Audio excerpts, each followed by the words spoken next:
जय गुरुदेव। जय गुरुदेव। नाम प्रभु का पावन नाम। जय गुरुदेव। परम संत बाबा जय गुरुदेव जी महाराज सत्संग सुनाते हुए शाकाहारी सदाचारी बाल संघ पत्रिका के द्वारा बताए, साधक की आत्मा की दृष्टि जब खुलती है और अंतर में उसकी चढ़ाई होती है, तब उसे अपने पिछले जन्मों की याद आती है। मथुरा, अक्टूबर 1999। बाबा जय गुरुदेव जी महाराज ने सत्संग सुनाते हुए कहे कि चलते चलते, उठते बैठते, सोते जागते हरदम यह याद करते रहो कि यह संसार भूलभुलैया है। याद करते रहोगे तो फंसोगे नहीं, याद करना बंद कर दोगे तो भूल जाओगे।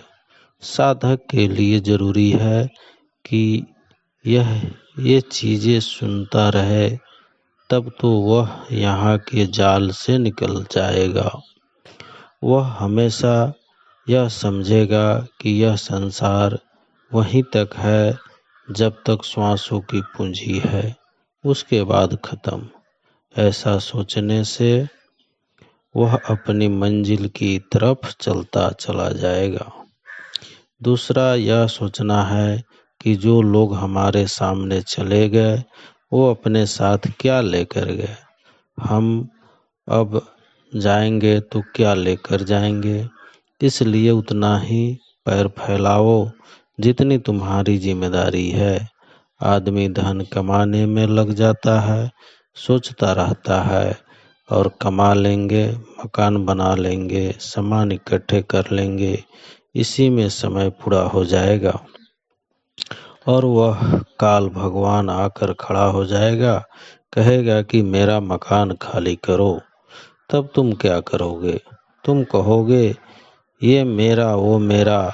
वह कुछ नहीं सुनेगा, तुम्हारी सूरत को, जीवात्मा को खींचकर बाहर करेगा और यह शरीर पड़ा रहेगा। ये सामान पड़े रह जाएंगे। इसीलिए सत्संगियों को और साधकों को अपने भजन में लगे रहना चाहिए। कभी मन लगेगा, कभी नहीं लगेगा, कभी दिखाई देगा, कभी नहीं दिखाई देगा, कभी सुनाई देगा, कभी नहीं सुनाई देगा। ऐसा आपके कर्मों के पर्दों के कारण होता है।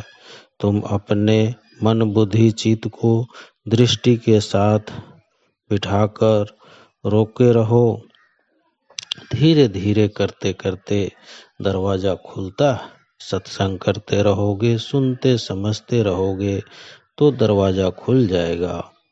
दरवाजा खुलेगा तो गुरु के चरण अंदर में मिलते हैं। इसी को कहते हैं कि गुरु के चरण मेरे हृदय में बसते हैं। जब चरण प्रकट होगा तो मन बुद्धि चित्त और सूरत का हृदय सब साफ हो जाएगा। जब आँख खुलती है तो सीधे गुरु के चरण पर दृष्टि पड़ जाती है, निर्मलता आती है, मन बुद्धि टिक जाते हैं, दूर की चीजें सब पास दिखाई देती है। दूर दृष्टि लगाओ तो बहुत दूर तक दृष्टि चली जाएगी। हर मुकाम पर दूर से देखो, सब दिखाई देगा, फिर पास आ जाएगा। सूरत की दृष्टि की धार जो नीचे बह रही थी उसे ऊपर की ओर उलट दिया तो चरण मिल गया। आप साधना में लगे रहो, दिखाई सुनाई दे, उसमें लय हो। लय होगी तो वहीं अपनी तरफ खींचेगा। एकाएक आवाज आने लगे तो आप बर्दाश्त नहीं कर सकोगे। इसीलिए धीरे धीरे सुनते रहो, लय होते रहो। शब्द कभी खींचेगा, कभी छोड़ेगा और फिर खींच लेगा। अनहद का सबसे छोटा शब्द झिंगुर की आवाज है, जो झिन झिन झिन सुनाई देता है। इसको सुनते सुनते इसमें लय हो तो बजा सुनाई देगा। दूर से बजा लगता है, जब पास जाओगे तो वह वाणी है, आवाज का, नाम का, रूप का है, स्थान है। जब उसको मन सुनेगा तो उसकी भाग दौड़ बंद हो जाएगी, वो चुप हो जाएगा। इसीलिए साधक को चाहिए कि सूरत के साथ मन को टिकाकर भजन और ध्यान में बैठे। साधक की दृष्टि खुलती है, अंतर में चलता है, तो उसे अपने पिछले जन्मों की याद आती है कि उसने कितने दुख उठाए, कितनी पीड़ाएं सही, कितना सुख उठाया। तब उसको तड़प होती है और विरह जाग जाती है कि दुख सुख से छूट जाओ, मैंने कितने कष्ट सहे। जब भेदी गुरु मिलते हैं तो सूरत को उस शब्द पर बिठाएंगे जो ऊपर खींचेगा।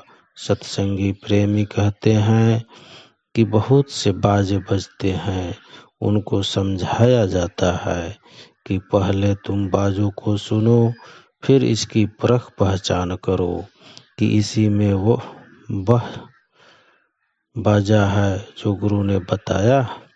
जब परख पहचान करोगे तो वह शब्द छटने लगेगा और उस आवाज से सारे बाजे छटते चले जाएंगे, और जो शब्द तुमको बताया गया उसी से चढ़ाई होगी।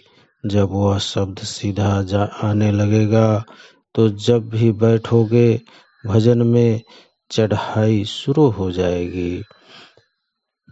जिस स्थान पर पहुंचोगे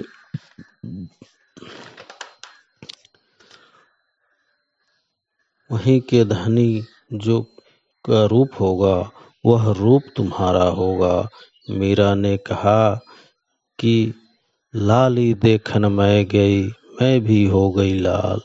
बगैर संतों के ना कोई उनका भेद जान सकता है और ना जानेगा। इसलिए महापुरुष ने कहा कि संतों की खोज, उनका सत्संग करो, सत्संग की रहनी गहनी अपना लो, भेद लेकर भजन करो। रहनी गहनी से ही पार होना है। हर शरीर की रहनी गहनी है, हर शरीर की बाधा है। जहाँ तक सूरत पर आवरण है वहाँ तक के मंडलों की रहनी गहनी सिवाय संतों के कोई नहीं जानता। हर शरीर की अपनी बाधा है। सत्संग चेत कर सुनते रहोगे तो साधन में कुछ सामने आएगा तो याद हो जाएगा, फिर उससे आगे चलो, रहनी गहनी में सब बातें समझ में आ जाएगी। जय गुरुदेव। यह अनहोनी घटना थी। 3-4 वर्ष पूर्व गुरु पूर्णिमा का कार्यक्रम कुंडा प्रतापगढ़ में हुआ। तैयारियां काफी पहले से शुरू हो गई थी। नई जगह थी, सत्संगी आसपास के जिलों इलाहाबाद, लखनऊ, रायबरेली से बराबर आ रहे थे।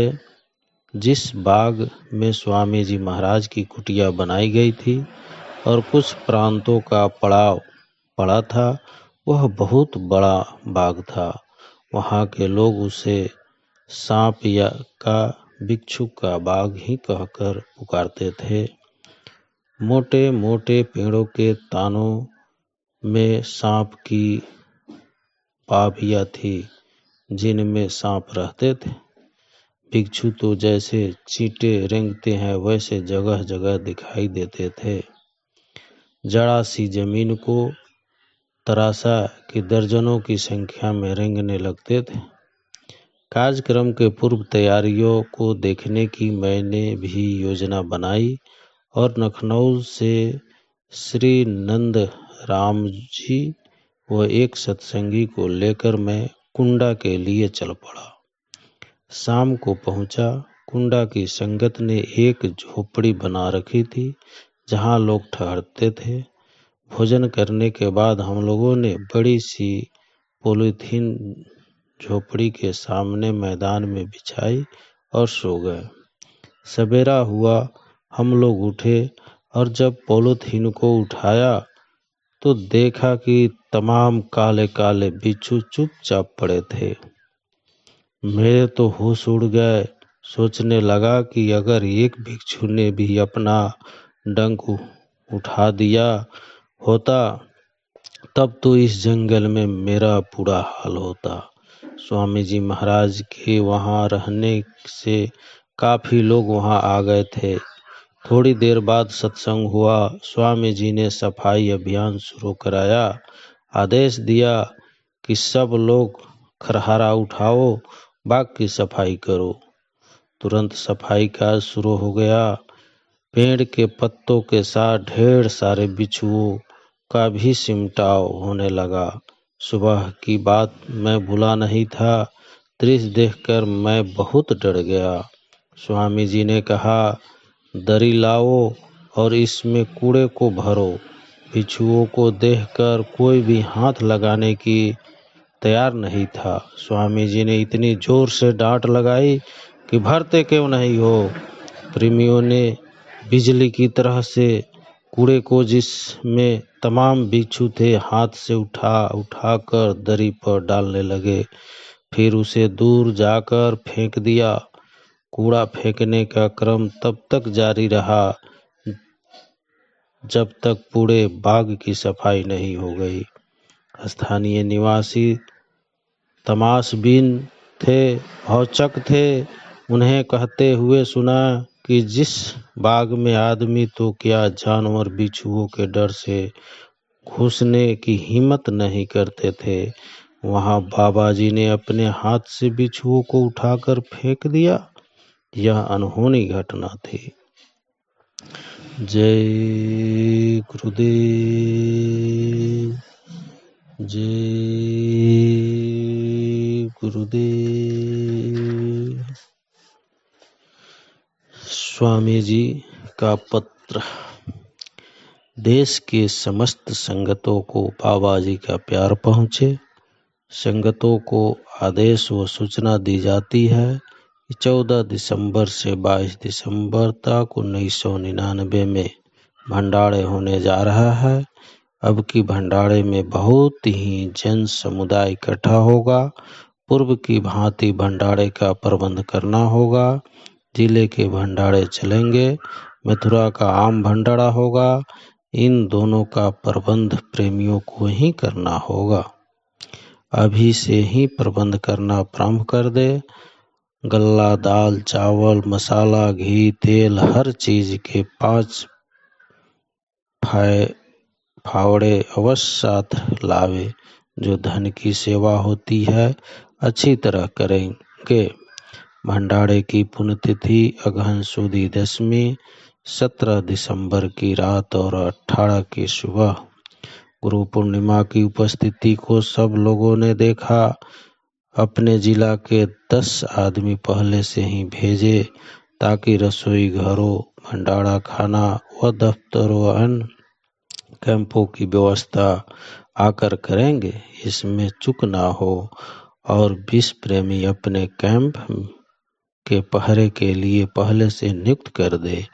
मंदिर निर्माण की सेवा जोर शोर से चलती रहेगी। तहसील और जरूरत समझे तो ब्लॉक के सेवादारों को भी सेवा करने का अवसर दे।